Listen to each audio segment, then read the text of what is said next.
Let's say something about the law of supply. So when we have an axis in economics, we have usually these two axes and they can mean several things. But now we're just going to be talking about the curve of supply and we're going to be explaining the law of supply on it.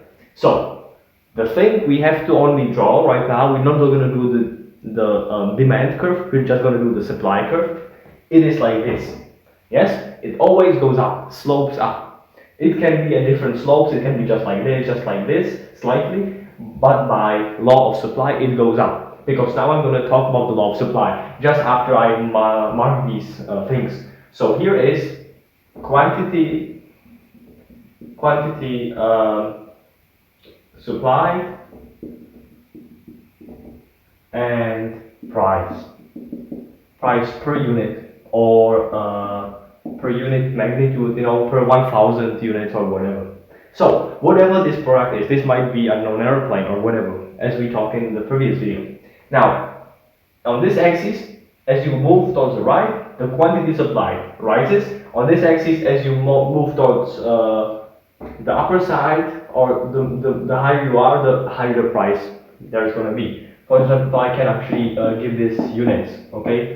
So whatever multiples of these units is in reality going to be, I'm just going to put these units for it to be grabbable, so it can be imagined, okay? So the law of supply states one thing: when the price goes up, when price increases, that means you're going up on this axis towards the upper side, up towards up, then the result of that is going to be the quantity supplied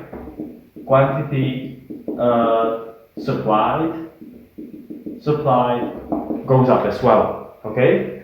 And the second part, which goes hand in hand with this thing, and it's exactly the same thing, just going in the opposite direction, is when price goes down, that means when we go down on this axis, then the quantity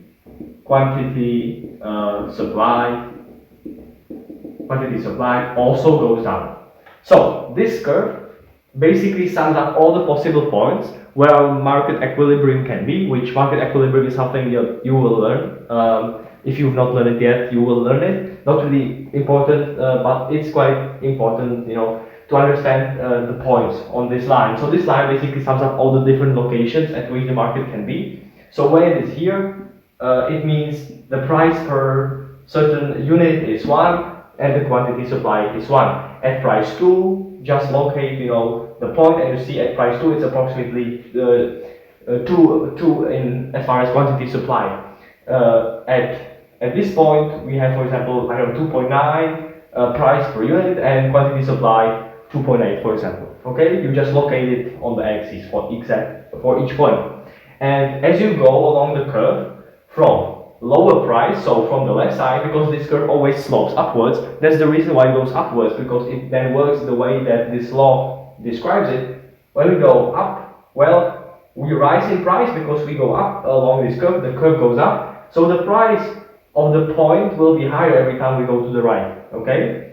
So we move along this quantity supplied as well, and therefore when the price goes up, the quantity supplied also goes up. And I can illustrate it with these 2 points. So from this point to this point, we go this much up in price, because this is the price, the vertical is the price, and the horizontal, we go this much up in quantity. But the next part, or the second part of the law of supply that we also talked about, is when price goes down, that means this, which if we go from this point back to this point, then the quantity supplied also goes down. So we go left, as you see, when you're going right, from the right to the left, the quantity supply goes down. And in another video we will explain the difference between quantity and quantity supply, because this is one of the most common misconceptions in all of economics. Because with economics, it's really important to understand the difference between quantity supplied and supply. Supply is the entire curve. So when the supply changes, the entire curve, as you might have experienced, or you have not done such exercises yet, the entire curve will move. But when only the quantity is supplied, that means you just choose a different point on the curve. Okay, so you still have the same curve, but when quantity supplied changes, that means you go to a different quantity. So you're oriented by this axis, you stay on the same curve, you don't move the entire curve, you stay on the same curve, but you move along it and you go to some next other point. And for that point, you locate the difference it made in price and the difference in quantity in comparison to the previous point, for example.